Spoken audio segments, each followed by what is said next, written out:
Welcome to the Business Blast podcast. I'm your host, Tyler Wagner. This episode is brought to you by Authors Unite. Authors Unite provides you with all the resources you need to become a successful author. You can learn more about Authors Unite and join the free community at authorsunite.com. Now, let's jump into the episode.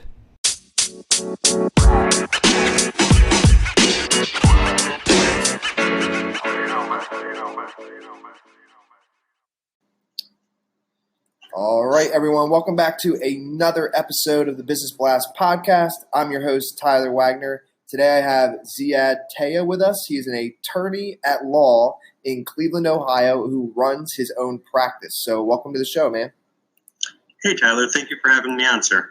Of course. Pumped to have you here. We'll dive into the first question. The first question I have for you is, what is the best story from your life that has an underlying valuable message?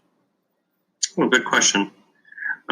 So I graduated law school in about 2011, and my first job out of law school was with this big law firm downtown. When I was hired, I was happy. They paid pretty well. It was a good job with a nice law firm. Unfortunately, after 8 months, I was laid off with the wave of employees who were hired with me. Now, when I was laid off, obviously it was a very difficult time. I was very unsure about my future. And I had no real resources aside from a small severance package that the large firm gave me on my way out. Luckily, I had a partner, William Norman, who I had previously went to law school with, and before that, we served together in the military. He was with the group of new hirees that was also laid off. So we decided that we should try working for ourselves, so we did. We threw up a shingle almost immediately. We were immediately profitable, and at this stage in our career, I think we're each doing better than we would have done if we would have remained at the larger firm.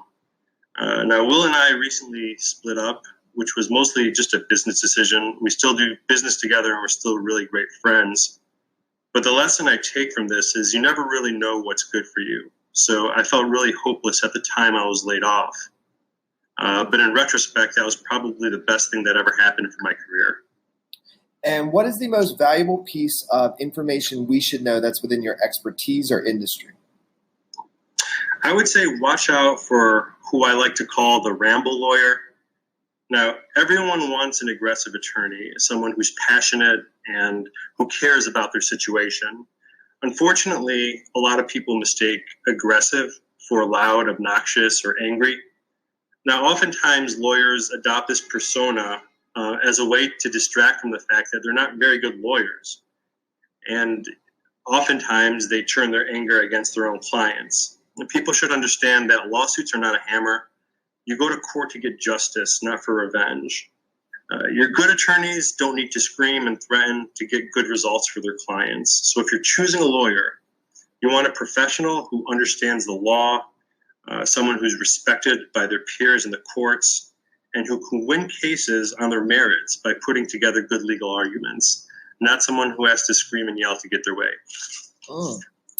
And what's your best piece of overall business advice, so not necessarily industry specific? I would say don't be shy to ask people for help. So whatever industry you may be in, at some point, everyone in that industry was new at one point or another. So everyone during their career has had someone that would guide them or mentor them along the way. And because of that, they're usually willing to help out themselves. Over the years, I've personally developed several relationships with older attorneys who mentored me and guided me through the process. And now I'm lucky to be able to do the same for some younger lawyers. An added bonus, it also opens up the door for referral business and collaboration. And along those same lines, you should consider outside consultants, including business consultants. For example, I have a business coach and friend named Gary Kishbaugh, who's really helped me develop my practice and to make it much more efficient and profitable. And if you could give your younger self one piece of advice, what would that be? If only, right? I would probably go back about 6 years when I first started my law firm. At that time, I was obsessed with getting new clients. And I really didn't devote any time to developing my systems. I just went right to marketing because I just wanted to get clients in the door. If I could go back, I would tell myself to take at least a month and really work on the systems before bringing in clients. As a result of not doing that, I developed systems over the course of time, a lot of trial and error, and my systems continue to improve.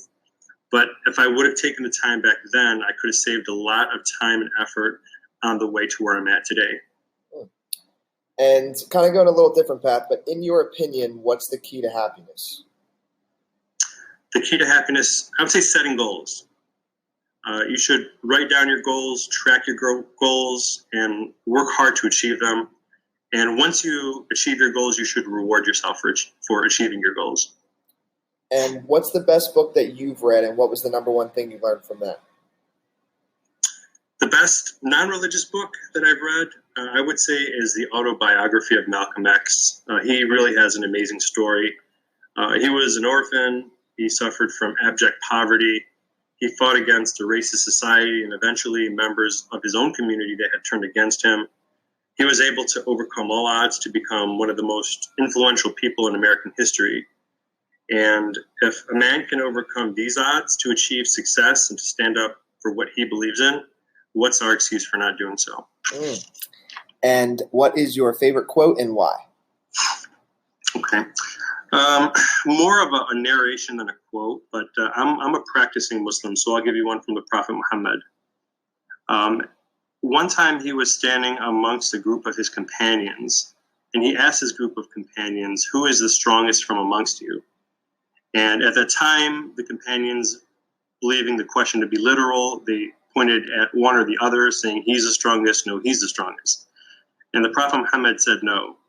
The strongest amongst you is the one who is able to control his anger." And it's very meaningful for me because, my patience is tested a lot in this profession. All lawyers have their patience tested. You have Rambo attorneys, you have sometimes difficult clients, difficult judges, but it's important to be able to control your temper, take a deep breath, maintain your professional bearings, and do a great job for your client. Thank you so much for coming on, man. Such a valuable episode. The last question I have for you before we let you go is, where's the best place for people to find you online? I have a website, tayeh.com, Tayeh law.com, and I also have a Facebook page. Perfect. Thanks again, man. We really appreciate you coming on. Thank you for having me on, Tyler. The podcast you just heard was published with Anchor. Got something you want to say to the creator of this show? Send them a voice message using the Anchor app, free for iOS and Android.